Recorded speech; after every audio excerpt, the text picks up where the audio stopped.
High বন্ধুরা, welcome back to my channel. আশা করছি সবাই ভালো আছে, আমিও ভালো আছি। আর আমি আমার মিনি মোড়কে সবাইকে স্বাগতম। তো জলদি জলদি আমার চ্যানেলে সবাই জয়েন্ট হয়ে যাও, আর পাশে থাকা বেল আইকনটি বাজিয়ে দাও, তাহলে সবার আগে আমার ভিডিওর নোটিফিকেশান তোমাদের ফোনে চলে যাবে। তো যাই হোক, আমি দেখো আজকে ঘরোয়া পদ্ধতিতে ট্যাংরা মাছ রান্না করছি। তো ট্যাংরা মাছগুলো বেশ বড় বড়ই আছে, আর দেখতে খুব ভালোও লাগছে, মনে হচ্ছে খেতেও খুব সুস্বাদু হবে।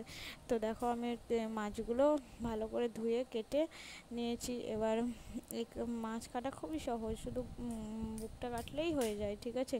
তো দেখো লাল লাল করে গোল্ডেন ফ্লেভারে, গোল্ডেন কালারে মতো করে ভেজে নিচ্ছি। খুব ভালো করে ভেজে নিতে হবে একদম, ঠিক আছে। তো আমি দেখো একদম ছাকা তেলে ভেজে নিচ্ছি।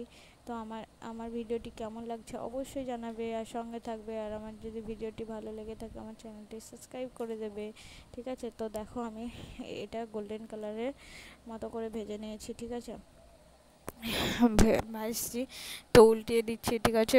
এমনভাবে উল্টে পাল্টে দিলে মাছটা খুব ভালো ভাজা হয়, ঠিক আছে। তো দেখো মাছগুলোর পেটে প্রত্যেকটা মাছের পেটেই ডিম আছে। তো এখনকার মাছের পেটে ডিম, আর এতে মশলা লাগে লঙ্কা, কাঁচা লঙ্কা, জিরে, আর আর আদা। সবার লাস্টে আদাটা আমি দেবো, কারণ আদাটা দিলে কী বলতো, সবার লাস্টে দিলে খুব সুন্দর গন্ধ বেরোয়, আর ফ্লেভারটা খুব ভালো হয়, ঠিক আছে।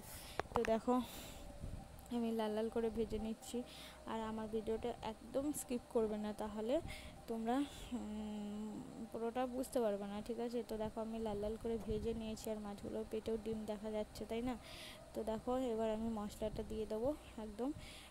এটা একদম ফোড়ন দিয়ে পাতলা পাতলা ঝোল বানাচ্ছি ঘরোয়া পদ্ধতিতে। আমার তো এই ঝোলটা খেতে খুবই ভালো লাগে, আর তোমরাও এমনভাবে বানিয়ে দেখো কেমন হয়েছে খেতে, আর কেমন হলো খেতে। তো আমাকে এমনভাবে বানিয়ে এমনভাবে বানাও, আর বলো কমেন্ট করে কেমন হয়েছে, আমাকে কমেন্ট করে জানাও, ঠিক আছে। যদি ভালো লেগে অবশ্যই কমেন্ট করবে, আর সঙ্গে থাকবে, আর পাশে থাকবে, ঠিক আছে। তো দেখো মাছগুলো আমি দিয়ে দিলাম কড়াইয়ে, ঠিক আছে। ফোড়ন দেওয়ার পরে দিয়ে দিলাম মাছগুলো।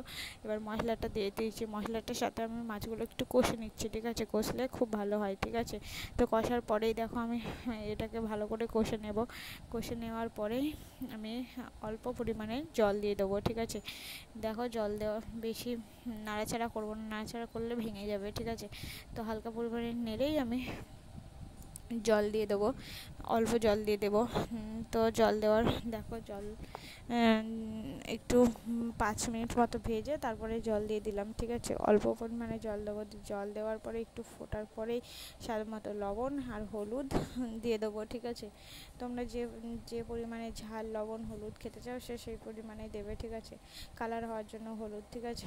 তো দেখো আমি সবার লাস্টে আদা বাটাটা দিয়ে দিলাম। এবার একটু ঢেকে দেবো, ঠিক আছে।